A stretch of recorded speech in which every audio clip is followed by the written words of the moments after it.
Okay, this is a reading of my 19 May letter to Erin Carlsen at erinbeaconclubhouse@gmail.com and Sarah Brown of sbrown at clubhouse-intl.org.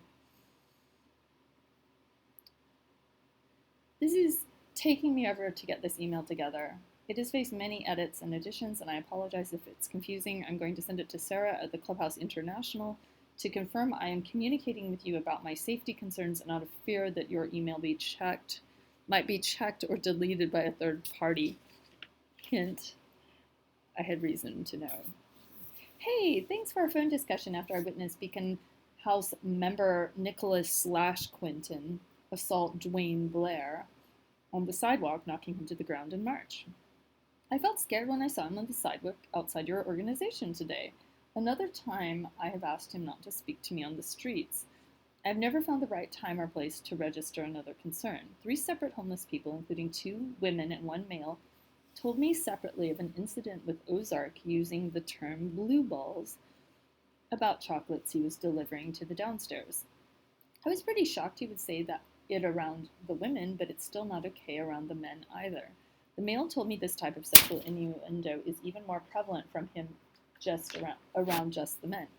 I have heard Ozark use the B word when talking about business matters up in the Beacon House, and that is a trigger word for me because my rapist used the B word prior to raping me and to try to insinuate that I deserve to be raped. Not everyone knows that's a very triggering word for victims of misogyny. His second confrontation of me happened at the Beacon premises, and there's been no apology offered or clearing of the air energy to make me feel safe there again. It happened by the art table, and I was shaking and flew into a severe PTSD reaction from the way he treated me and spoke to me in a disrespectful and derogatory tone, and the way he pursued me until he got me cornered after I got out of the first attempt at the homeless meal area when he tried to lure me in to corner me in his office. I noticed a bit of strangely inappropriate talk in spring 2021, but couldn't remember enough details to relate. I wanted to be a presence to help make a place safe for women. Now that I have taken enough abuse, I don't have the will much anymore. People who have been verbally abusive to me include Jules, who is sometimes nice and sometimes aggressive. Jonathan, who called me the N word, the HO word, WHORE word, and was engaged in violent brawling.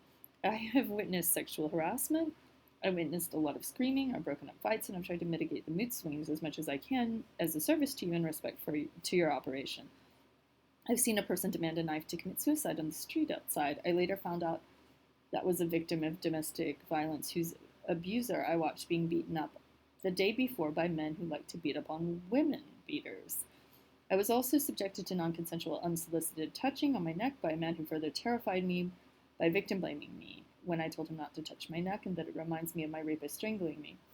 At a later time, I think I can tell you who that is and it would shock you. I feel very afraid of him and told him not to speak to me again after he verbally abused me when I confronted him on his non-consensual behavior of a threatening kind.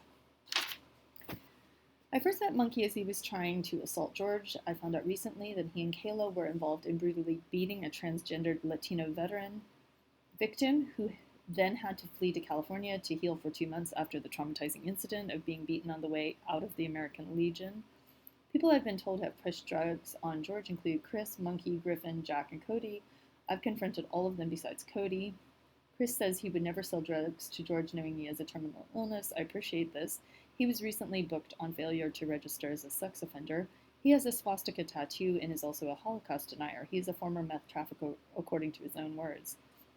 Recently, someone named Moses was in for strangulation. I hope he didn't hurt Mama Reina if he's the same Moses. Additionally, the guy calling himself Malachi uses swastikas I found that offensive on a kayak paddle. He had attacked numerous homeless people with a metal pipe and curb stomped Sierra. I felt sad that Matt punched the tooth out of Sierra's face. I feel sad that Jimmy, who's in jail, punched Sierra. Jimmy also punched Sierra when she was getting out of a porta potty. Jimmy relatively stalked George and made me feel quite uncomfortable by following him home frequently. I seem to push drugs or stake out his property. George's had a lot of property loss due to the people he tolerates. Bradley put a hole in Shayna's head by knocking it into a gate, and I've been told he uses the N-word. Griffin lured her into his van and tried to rip her clothes off while she was unconscious, and he smashed her phone when she confronted him on the sexual assault. I've seen numerous homeless people attack my gay Latina friend who was targeted in the restroom by Ozark. Women in GLBT will avoid such organizations because they are notoriously places where we are preyed on. Kenny Hansen interviewed the Seaside Meals on Wheels sexual attacker Chris Duffy, who attacked me in 2017. Chris Duffy, the attacker, called it wrestling and tussling. Shockingly, Seaside Parks District would rather stick up for a violent sexual predator, and CCA keeps advertising his program. I feel very demoralized at being sexualized and demeaned by the city of Seaside, and all my talents fell by the wayside because of one pest and his supporters. So it has been hard for me to attempt to get close to other institutions or feel safe again. When Ozark tried to invite me to his downstairs office to chew me out about my good faith to help the homeless by calling a company that donated clothing back in 2016. In 2017, when I was attending the original Filling Empty Bellies, I was in no way trying to preempt or impersonate any organization. I was trying to help the homeless. Thank you for asking that I do not be chewed out anymore, especially by men. When I was chewed out upstairs due to his first attempt being foiled by an incoming phone call, the chew out happened in the Beacon House. Due to multiple people complaining to me about his blue balls comment and other situations that made them feel sexually harassed, I feel hesitant about his training on sexual harassment. By trying to recruit clothes, I hope to counteract negativity and succeed with building solidarity attitude. I always got to understand that trying to lure a woman into his office with confrontational gesture and sarcastic body language to exert a power trip over a woman to intimidate me and punish me for honest charitable activities is intimidating and scary. He did this on the day when you were not there to catch him. He would not behave this way around you. Many times I observed him threaten the homeless with permanent exclusion if they so much as gave a snack to someone he excluded. I even gently asked him, "Well, who do you mean? I don't know who you mean that we are not allowed to give a snack." When witness of the innuendos said that I should report Ozark's inappropriate verbiage to Klotz of Behavioral Health. It is unclear to me as a Beacon participant if exclusion for feeding an empty belly that has been excluded by the boss is an infraction so severe that he could terminate my access to all activities or only to filling empty bellies. It also is more hurtful if homeless people lose their meals because I can go home and cook rice. I feel that it is unfair that I can delicately walk on eggshells around the director's ego and maintain my standing while other people who do not have a home have less ability to do so.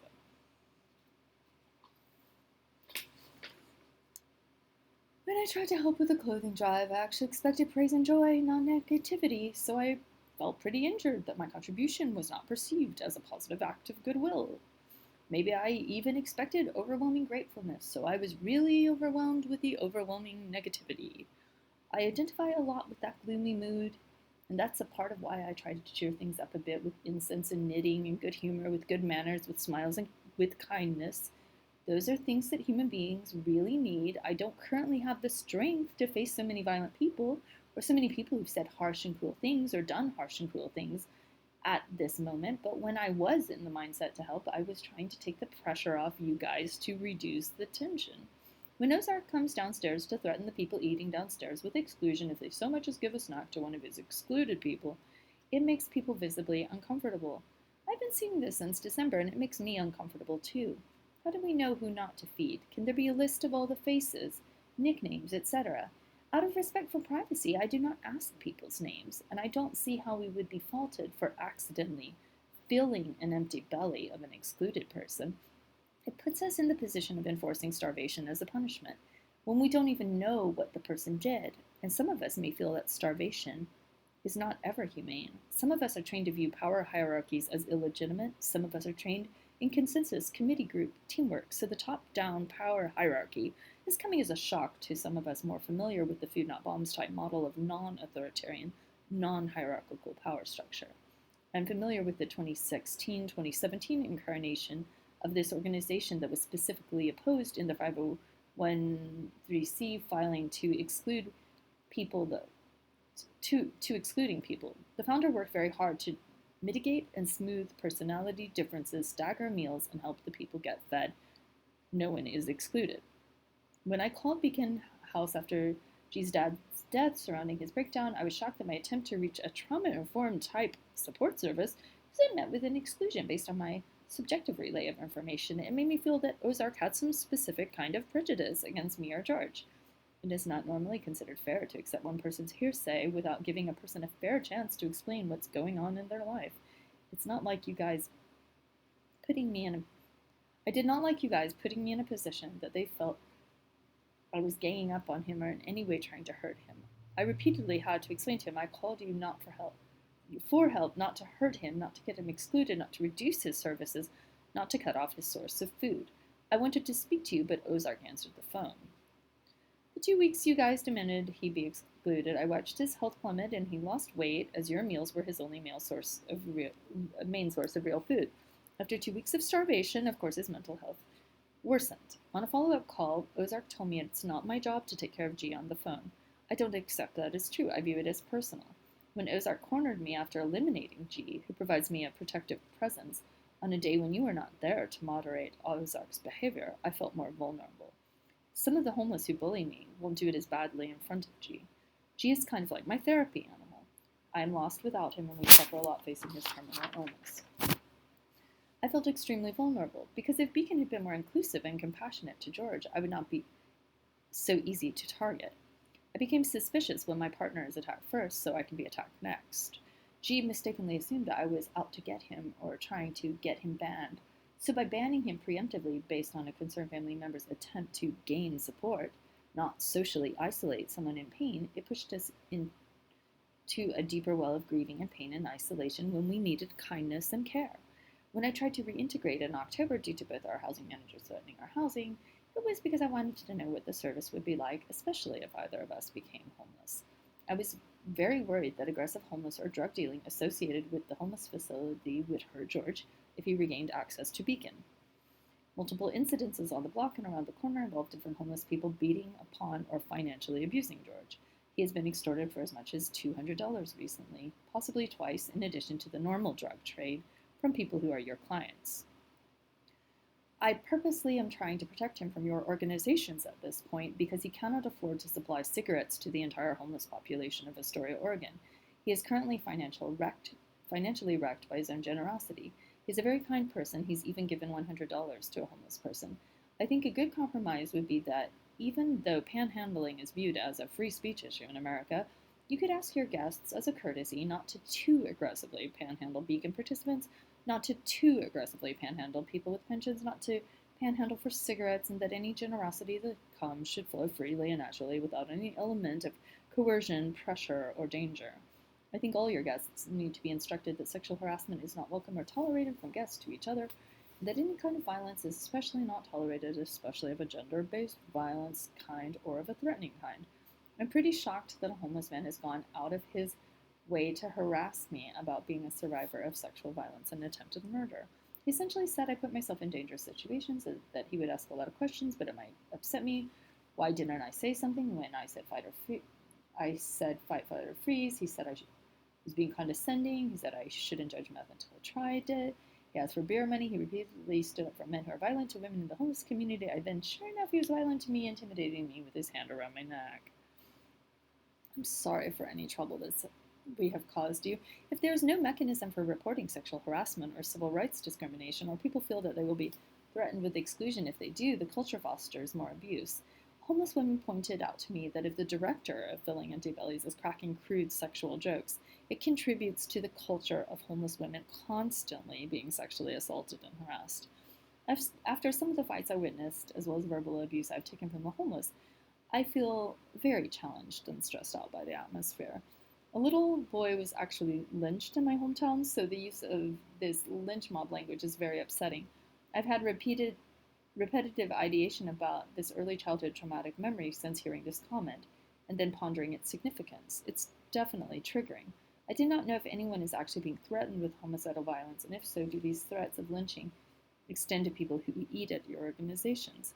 If it is only metaphorical, I think that language may be problematic. I fear that jumping to conclusions that all business owners are homicidal racists puts us in a weird position in seeking your services. Will that cause any of us or them additional harm? I consider myself majorly anti-racist, but if I voice a concern, will I be labeled a part of a lynch mob? I saw a homeless man ask Ozark to punch you in the throat as you got into the car one day. That type of violent threat I find hard to take. I do not think of that as a joke. He is one of the many charismatic and flawed individuals you serve. He told me he stabbed 3 people in prison. He suffered from hearing Roy rant about Hitler. I tried to express solidarity with him about feeling persecuted as a Jewish person. One day I stood up to Roy and told him that's inappropriate when he did a Nazi salute for a picture. The term lynch mob has a way of silencing valid concerns from women who have real concerns about their safety. In a sense, if they can be slurred as racist, then it just silences them, which is effectively pitting racism versus sexism to enforce misogyny culture. All forms of oppression must be overcome, racism and sexism, both of them. On what basis the exclusions roll, I wonder how fair they are. Some people who are known to be violent are always welcome. Sometimes it seems like the exclusions are more of a personality-based problem. For sure, I have a huge amount of trauma from growing up in the South, knowing real racists were lynching a black child in my neighborhood. So I'm glad Nicole Bales captured that moment of the bootleg of the city homelessness meeting because it evokes a lot of pain. I hear that pain, but I don't want to make things worse. I've not had a chance to ask community members who are black how they feel about that language. It might be good to know how they feel and if that makes them more or less likely to want to engage in services. I'm very sorry that you have been targeted with personal harassment so significant that anyone deemed these words appropriate. Someone I ran into explained to me some of the early stalking you guys experienced. It is serious and severe, and you are brave to continue on facing that kind of targeting. I don't want to minimize that pain, I just want to remind you how painful the lynching metaphor is. I personally feel that as a person experiencing white privilege and having abhorrent, offensive ancestors who enslaves, I am deeply opposed to co-opting the language of lynching for any other purpose than its historical offense. Of course I am opposed to any particular racialized harassment against your partner, and I do not know if he is aware of how severe that metaphor is, how particularly resonant of crimes against black and African American people it is, and if that is how much pain he is in, and if so, I'm deeply sorry because I do not know what it's like to walk in his shoes, but I do not feel as a non-BIPOC person I can actually go around calling people a lynch mob casually. It feels like misappropriation and hurtful to the legacy of civil rights activists I cherish. It also dawned on me that a part of why I'm triggered by that term is it is related to a suicide or a homicide death by hanging of a close friend of mine experience, which I feared could have been a murder by her ex-husband. I've been offended by the racist words I hear from some of your clients, the misogyny, the slurs, the epithets, the Hitler mustache. One idea I have is a separate facility for women so that women can eat in a place where they don't have to interact with the men who have assaulted them or sexually assaulted them or verbally abused them. Even though it is just a thought, I think it would be a great expansion. I was shaken when I found out Ozark cornered a homosexual man in the restroom and kicked him out for primping in a mirror. Your restroom situation is confusing even for people who know what's going on with the key concept. It doesn't feel safe for anyone, and not everybody feels safe in unisex restrooms, whether locked or unlocked, especially if anyone is getting cornered. I definitely never want to be cornered in the restroom for any reason whatsoever. Additionally, for reference, I had kind of like a female stalker at Filling Empty Bellies in 2016, 2017 who regularly threatened to break my glasses, curb stomp my teeth out on the sidewalk, and put a fist in my face. One day she chased me into traffic. Later she told me she was doing better. I marveled at how Corey Buck really worked to de-escalate tensions and feed everybody.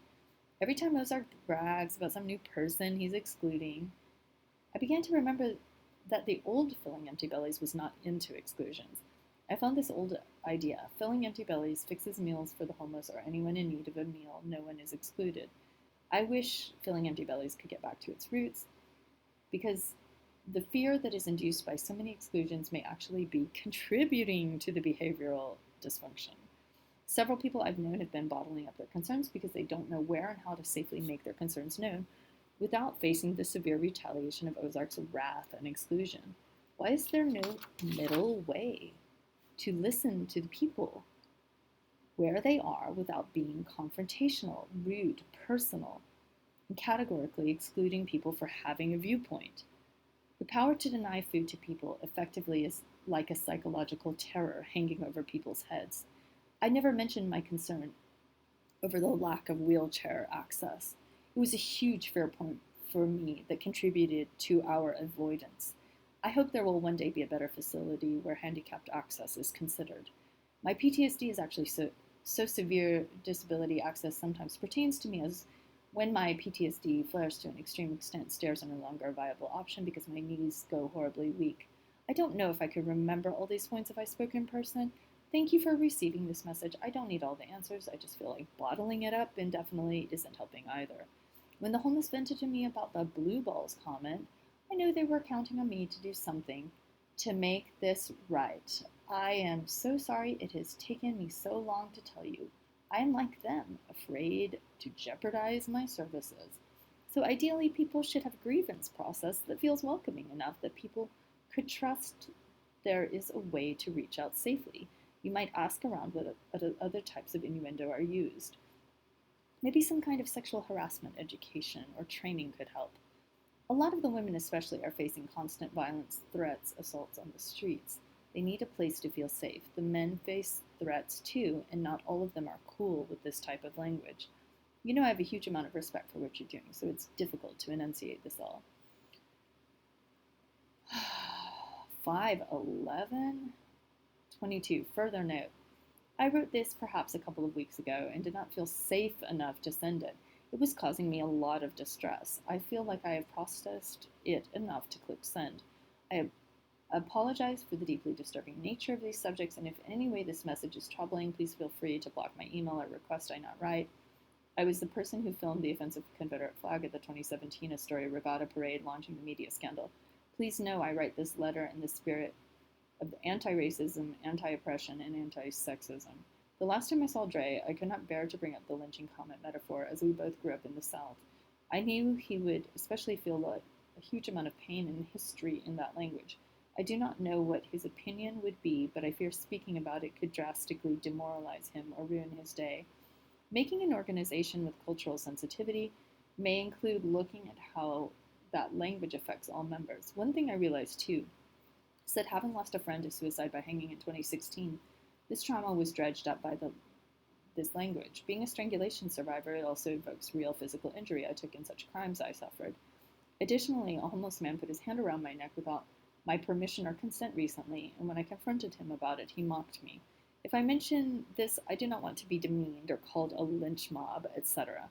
The neck is an extremely sensitive part of the body. If the language was used metaphorically, it has a huge risk of traumatizing survivors of strangulation-type crimes. I absolutely do not want anyone, including your workers, to ever be threatened with violence. If the use of lynch mob was literal or referring to a specific threat, it is very confusing and scary to know how severe the threats are if no one is telling us. Are we in danger too? Who are the perpetrators?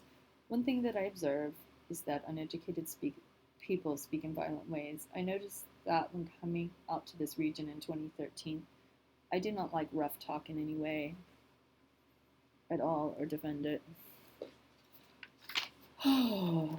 So, what a snooze fest. And so I knew Ozark would read it over her shoulder. She wrote me a, well, you're welcome anytime if you want to come when the violent guy Quentin isn't here bashing people. We could like stagger you. She wanted to have some like split schedule where the violent punchy guy could come and then I could come. And I'm like, why am I supposed to modify my attendance based on not being around that creep who harassed me last week, actually? He was like, see the thing about Dwayne Blair stopping? Who's the real threat? And I'm like, well, if you bully him enough, he's going to react, right? Or he's going to get his revenge. And so I've let Dwayne Blair's defense attorney know about that and emailed the police chief about that. Because I'm like, do you guys realize you didn't have to cover up that assault? Maybe this shelter stabbing didn't even have to happen. And the homeless didn't actually have to be out in the cold all winter if the whole homeless scene wasn't so messed up. Or as Teresa says, like Game of Thrones. Teresa. Anyway, yeah, so then simultaneous to Erin being like, I appreciate your passion and you're welcome anytime and blah, blah, blah. I'm getting a call from Officer Sergio Carrera that's like, is there a problem with Ozark? And I'm like, oh, yeah, like, I sent an email to Erin Carlsen, and he's like, he wants to, like, 86 you or whatever, and I'm like, oh, so that's how they're gonna play. I see. Okay, so I'm reporting his sexual harassment, and he's kicking me out. Okay. And then I just happened to be walking to Safeway for my friend to get some ice cream. And then I'm like, hi, Sergio, as I'm like on the phone with him. So I stop and talk with him.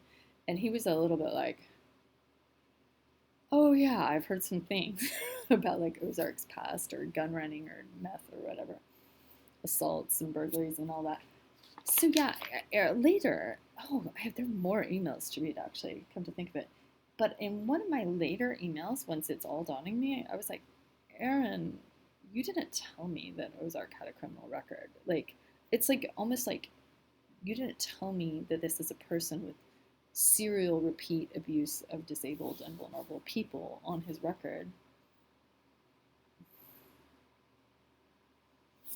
I could go on forever. So that's just how very quaint.